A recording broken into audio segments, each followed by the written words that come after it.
Welcome back to the Fantasy Hockey Podcast, a weekend preview edition. I am Gamby with my co-host Brandon, and we are here to talk about Nick Schmaltz. No, I'm kidding. No. We already did that.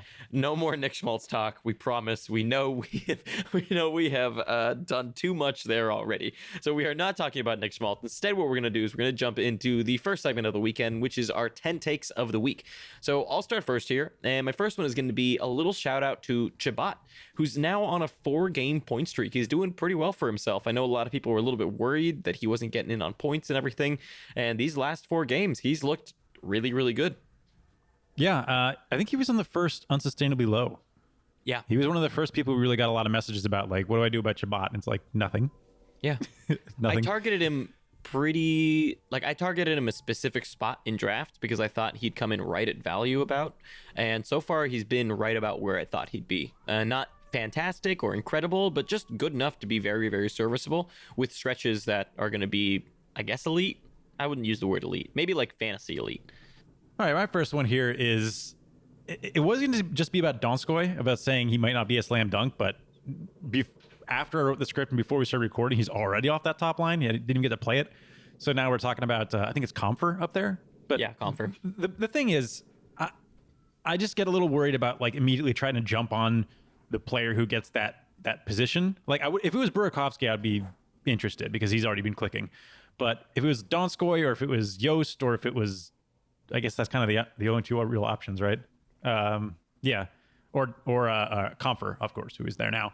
I'm a little less interested. Comfer's played time on the top power play and hasn't mattered. So, yeah, if I'm just saying, be careful with like trying to jump on these guys. It's fine if you have that available streamer spot, but if you're dropping somebody who, if you're thinking, should I drop this player to pick up one of these guys, the answer is almost certainly no. If it's just your guy that's like a streaming spot and you're planning on moving him in and out of your lineup and whatever, then fine, you can take a gamble. But I don't want to see people dropping like, I don't know, anybody decent for a check. Seems, I don't know. Is he still the guy people are dropping? I don't know anymore. Yeah, like don't overreact. For example, I picked up Donskoy before he got taken off, and for me it was just the IR plus. I moved Dubnyk to IR plus, and I had an empty spot, so I picked up Donskoy. But I agree with you. I wouldn't be dropping anybody for the sake of picking one of those guys up. Because also they could shuffle everything around, right? If nothing works, then we may see yet another shuffle. It's way too early right now, I think, to jump on any of these guys because they don't really know. I mean, how many minutes have they actually played without one of Rantanen or Landeskog on the top line, right? They don't know how this is going to go. So there's a lot of learning still to do there for them. My next one here is going to be that Edmonton is starting to regress a little bit, it seems. They've gone, I think it's like 170 minutes or something like that without a goal. So they're starting to feel the effects of playing more difficult teams.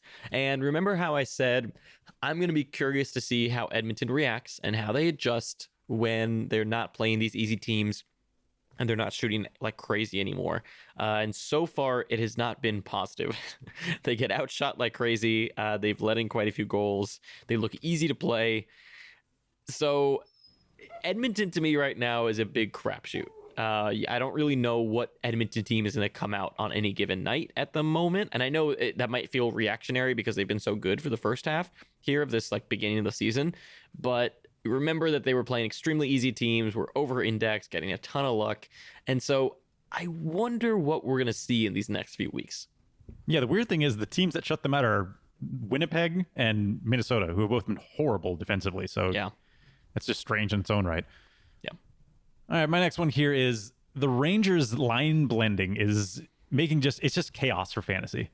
You've got Panarin. I don't know why you would ever move Panarin off a line with Zibanejad. That's clearly the duo.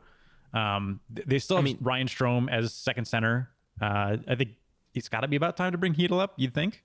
And then they've got Kakko, who's getting a top line shot, which is great, but I'm not sure he's going to get the relevant minutes. I think he did get over 16 for a change, but he's just to his own by quoting quoting the man himself. He's playing bad hockey, so you can only take that so far. And then you've also got Kreider, who's top line and doing not a lot as well. It's just that nothing's clicking over there, and I feel like the only thing you could really do is try to form a line and let it stick for a little bit longer, especially when it's Panarin and Zibanejad who have been good. Not if you're David Quinn. I can't wait to see Brendan Smith on the top line. Why not? Brendan Lemieux. How about both of them? God, yeah, just Brendan Lemieux. How about this? Brendan Lemieux, Strome, and Smith on the top line. My next one is going to be, will John Carlson ever stop? It's insane. Every time I think he's going to slow down, he doesn't. And the most insane thing is that most of his points are coming 5-on-5. Now, I'd be more worried or like be more cautious of this if it were all in the power play, but it's not. Like if it were all assists going to Alex Ovechkin at on the power play, right? Then sure, I see it. That's not probably sustainable, but okay, fine. You're dishing it to the best shooter in the game. But everything on 5-on-5, that's both impressive and very scary. And I don't know which one I lean towards. I think I lean towards it's impressive as hell for a defenseman to be doing what he's doing right now. But you know what? I'm all in on the John Carlson for Norris and Art Ross train. I'd love to see it. I don't think it happens, but I'm all in on it. He is shooting 22%. And he's 80% IPP. And his on ice is 17%. I mean, if Nick Schmaltz can do it, why can't John Carlson? Fair point. All right, next up, Kirby Dach is getting Kane time, which is fantastic. Centering that second line with Strome on the wing, which I didn't see coming. And then we've got Kane on his other wing. I think there's a lot of gun jumping going on, though. They're already reporting that they might keep him up for the long haul, possibly the rest of the season, which seems like early reporting. That is like a weird blurb to put out, but that's what's coming out so far. The thing is, in the last game, he played 9 minutes. He's not really showing up on the power play yet. And he needs to play a significant increase in minutes for him to actually be able to get points. I know he got there's an assist, I believe, in his second game there, but I don't think you can really read into that too far. If somebody's getting single-digit minutes, I'm not rostering them, like full stop, unless they're like Ryan Reeves or something. Talk about line blenders. Chicago's doing their own line blending. So it seems like all the Samsonov love has kind of shifted and Holtby has regained his form and no one's talking about it. It feels like everyone just like completely crapped on Holtby, and then he's been playing really well, and everyone was just like, oh, we never said anything. We never fell in love with Samsonov. We're just going to casually drop him and say nothing. Seems like that's kind of how it's gone for the past week or so. But Holtby's refound his form, kind of like what we said. It didn't make sense that Holtby was that bad. And like we said, prior, Washington makes his life pretty difficult, but they've also done that in the past. This isn't new to him. He's a vet. He knows what he's doing. He had a bad game. Everyone overreacted too much to it. Several bad games. And he's playing better than Samsonov right now at the moment. In terms of just like from an eye test, from a stats perspective, I'll say they're playing pretty similar, at least in the past few games. But from the eye test, I like Holtby's game way more. But anyways, Holtby's refound his form. If you dropped him or something, I'm very sorry. Yeah, you might be able to still get him back. I think people are still hyped up on Samsonov, but like you said, it's going to be Holtby's net for the most part. Yeah. People overreacted thinking that Samsonov was going to be able to steal the net right now, or that it was going to become a 50-50 split. Just doesn't make sense. I still think it's going to take a little while for people to get over the letting in the first 3 shots and getting yanked in 8 minutes game, though. My geez, that is the biggest weak ruiner I've seen in a long time. Yeah, that was something. All right, over in Tampa, they went from moving all of their best players from the top line to splitting them across 3 lines, like the complete opposite of what you can do. We see Kucherov on line 3, which I think that's saying a bit much. They're probably going to play these lines fairly similarly ice time wise. So what's a third line? What's a first line? I don't know if you can really define it, but according to Daily Faceoff and according to the lines that Tampa is putting at themselves, Kucherov's a third liner. So clearly you should drop him. That's dangerous rhetoric. I know. I don't listen to me. I'm not being serious. But I think this is going to be a net negative for all of them. I mean, how can't it be? You're basically taking the best players and putting them with the worst players in a way. Like, who do you want if you have just one of them on your team? You've got Braden Point. Who do you want him playing with? Kucherov, Stamkos. You've got Stamkos. Who do you want him playing with? Point and Kucherov, right? It's pretty simple. So just with that, it's very easy to tell that if they're all split up on different lines, it's probably going to mean point reduction for all of them, except for on the power play. So after some struggles at the beginning for David Pastrnak and playing, only 14 minutes or so like that, it seems he found his gluten, went back to whole wheat flour, and no more gluten-free pasta. All we've got is goals. That's it. He just keeps scoring. Peripheral free pasta. He just keeps scoring. It seems like there's no slowing him down at this point. It's insane what he's doing. I'm curious. So this is the interesting thing with him is we've talked a lot about David Pastrnak in the past and what his ceiling is, especially as a goal scorer. And I feel like even when you ask beat writers or when I've read things about David Pastrnak as beat writers, everyone is kind of cautious to actually give him a ceiling. They're all just kind of like, oh, the sky is a ceiling, whatever, that sort of thing, right? But no one really talks about what it actually is. And I feel like this year we may get a very good definition of what is David Pastrnak's true ceiling. How good can he really be? And I think he takes a really big step this year, and I'm excited for it. But it seems so far that he is really stepping up to the plate, and we're getting a true pasta dish this year. Yeah, I think with Boston, it's hard to tell who's going to have more points between Pasta and Marchand. I think that was the big question. Well, not a big question, but my big question that always floats in my head. We saw all three of those guys between Pasta, Bergeron, and Marchand all get above 1.2 points per game last season, which is a ton. I mean, you didn't get to see it all the way through for Pasta or Bergeron because they, were hurt for a bit. But if Pasta can be the guy that... I think he was one of the bigger steals, actually. I always thought of Pasta as a first round guy, and he wasn't going first round this season. Yep. And you see Marchand going like sixth, and I was like, Pasta's kind of the same if you're not in a PIM league, which most people aren't.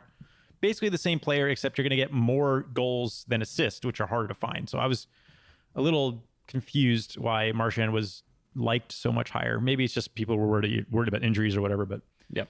Seemed like it's projected a little higher than I would have expected compared to his line mate there. All right, we're at our 10th take, the last take of 10 takes.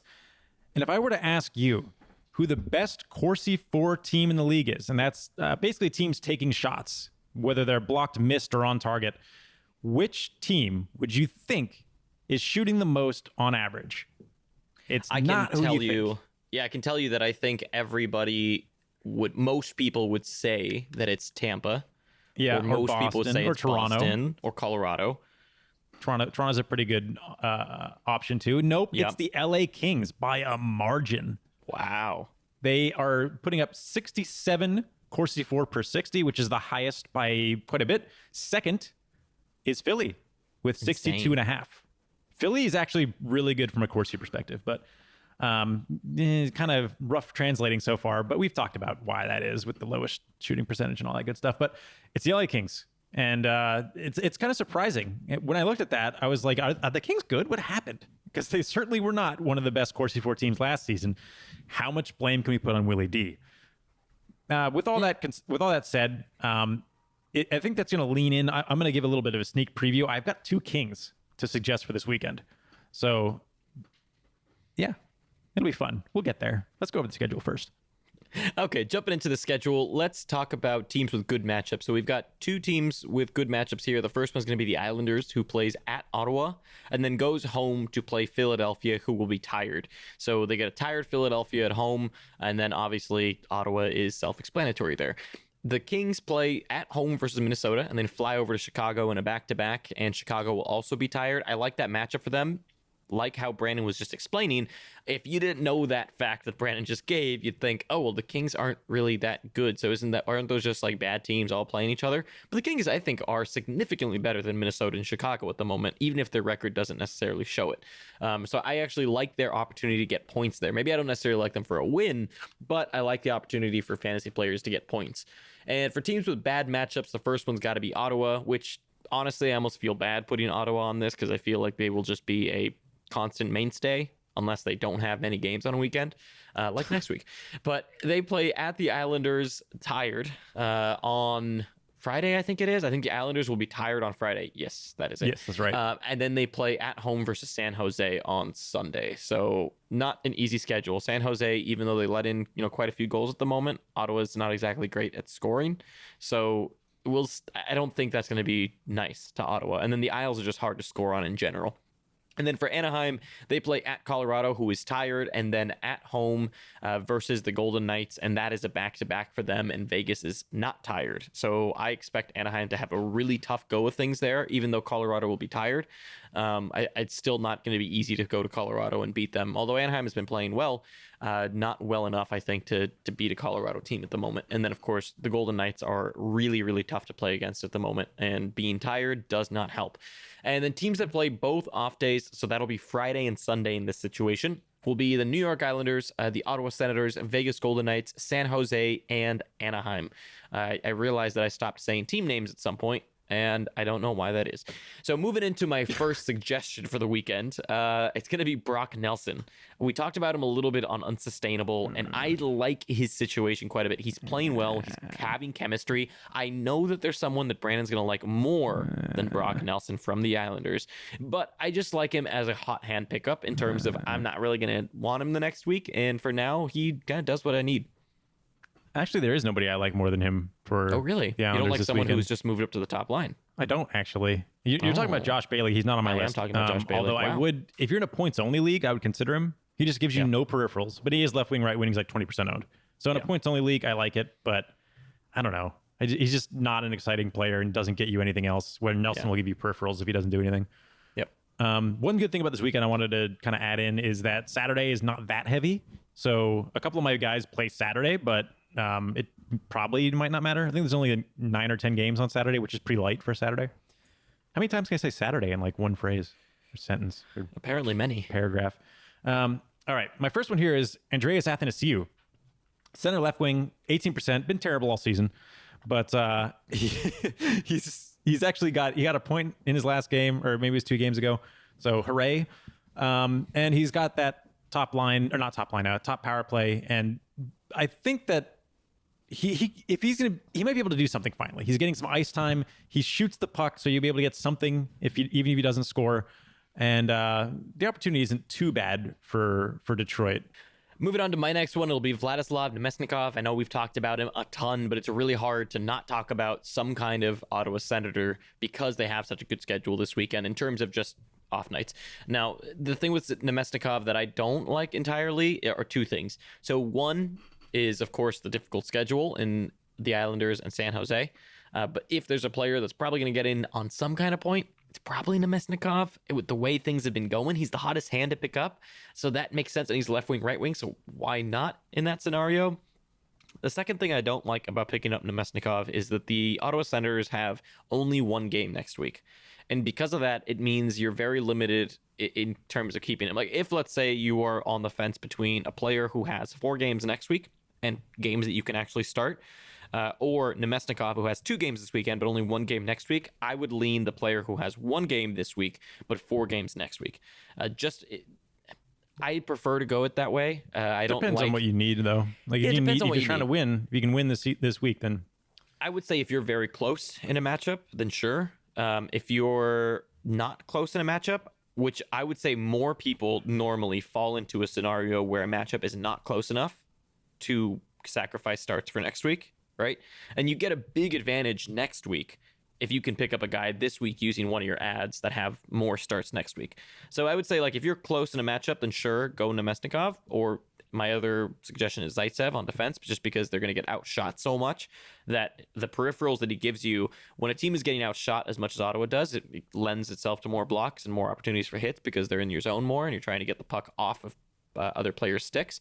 And the teams that they're playing, more likely than not, will have the puck far more than them. So I like Zaitsev for that reason. But again, with Ottawa, the thing is they only play 1 game next week. And so what ends up happening is I would actually suggest, if you're not in a close matchup, if you do not need, like, for example, if you think you're going to win this week and you're pretty comfortably in the lead, don't pick up an Ottawa Senator just to crush your opponent. Plan for next week instead. Same as if you're down, take advantage of that. Yes, there are bright sides to being down, actually. Take advantage of that and pick up somebody who has 4 games next week. All right, my next one here is, I can't believe it, but it's Patrick Marleau. Right wing, 11%. The only reason he's on this list is because I think while he has his swagger, which is going to be not lasting probably because he's a million years old, He's going to be playing with a little bit of a chip on the shoulder, finally getting to play for his team. We've seen him be decent coming out, and they're actually giving him more ice time. So all these things coupled to make me think he's worth a look this weekend. He's only 11% owned, so he's got 2 assists in his last game. He played 17 minutes, so I think if you got the opportunity, I wouldn't hold on to him, but he can make something happen this weekend, I think. Especially considering they don't have like the worst matchup or anything. They get an Ottawa game, which is good for anybody. Yeah, I actually like that suggestion quite a bit. I took a look at him. I glanced at him and thought about it. I think he has an upside guy, especially in points leagues. Yep. Do I have to do this next one? I can't believe I'm suggesting this guy. The devil himself has made it to the weekend pickup suggestions. Jake Allen. Yep. Assuming he plays Detroit, sure. Assuming he plays Detroit, then I'd want him as a spot start. If he doesn't play Detroit, if he plays Boston, stay the hell away from him. He will burn your week to the ground if you play him versus Boston. But if he plays Detroit, I actually think he's probably one of the best streaming options this weekend. Yeah, crazy to think, but Detroit just hasn't really got a lot going on lately. Which is funny because I am also mentioning Athanasiou, but I mean he might play against Jake Allen. So there you go. And then I think to round this out, we should talk about the Kings a little bit. Yep, it's fair. I think there's two good options. There's 3-ish, but I really think there's 2. You could say Toffoli belongs in there somewhere, but I think the 2 options are Jeff Carter and Ilya Kovalchuk. Yeah, depending. I like Carter more, and he's less owned. Center right wing, 8%, shooting a ton, as we already mentioned. And then Kovalchuk, left wing, right wing, 11%. He's been the one getting the points. He has 7 points in 9 games and is sitting at an on ice shooting percentage of 8%. So he actually should have more. But there's also a downside of that with him having 100% IPP. So every goal that's gone in, he's been on, but a lot of the less have gone in than should have. So it's sort of both unsustainable and high and low at the same time. I don't know. I would like to see him get more ice time, but I still think he's a good option this weekend, especially against Minnesota and Chicago. I mean, geez. I think I like Carter the most of the 2, but I think given the recent performances, if you want points, I'd probably give Kovalchuk the edge from a points upside perspective, and then I'd give Carter the edge in if you need peripheral upside plus points. So I'd say like if peripherals are more important, but you kind of want a little bit of point upside, I'd go Carter. If you don't really care too much about potential peripherals, I'd go Kovalchuk and kind of bank on points there. I think Kovalchuk has a better chance at the points, but they both are good options to me, and I agree. I wouldn't touch Toffoli this weekend. Watch him get a hat trick now. Yep. And there you go. That's the weekend preview episode. Be sure to go home and have yourself a big old bowl of pasta to help David Pastrnak score some more goals, and we will catch you on Monday for the week preview edition. Thanks for listening. Yep. Thanks for listening.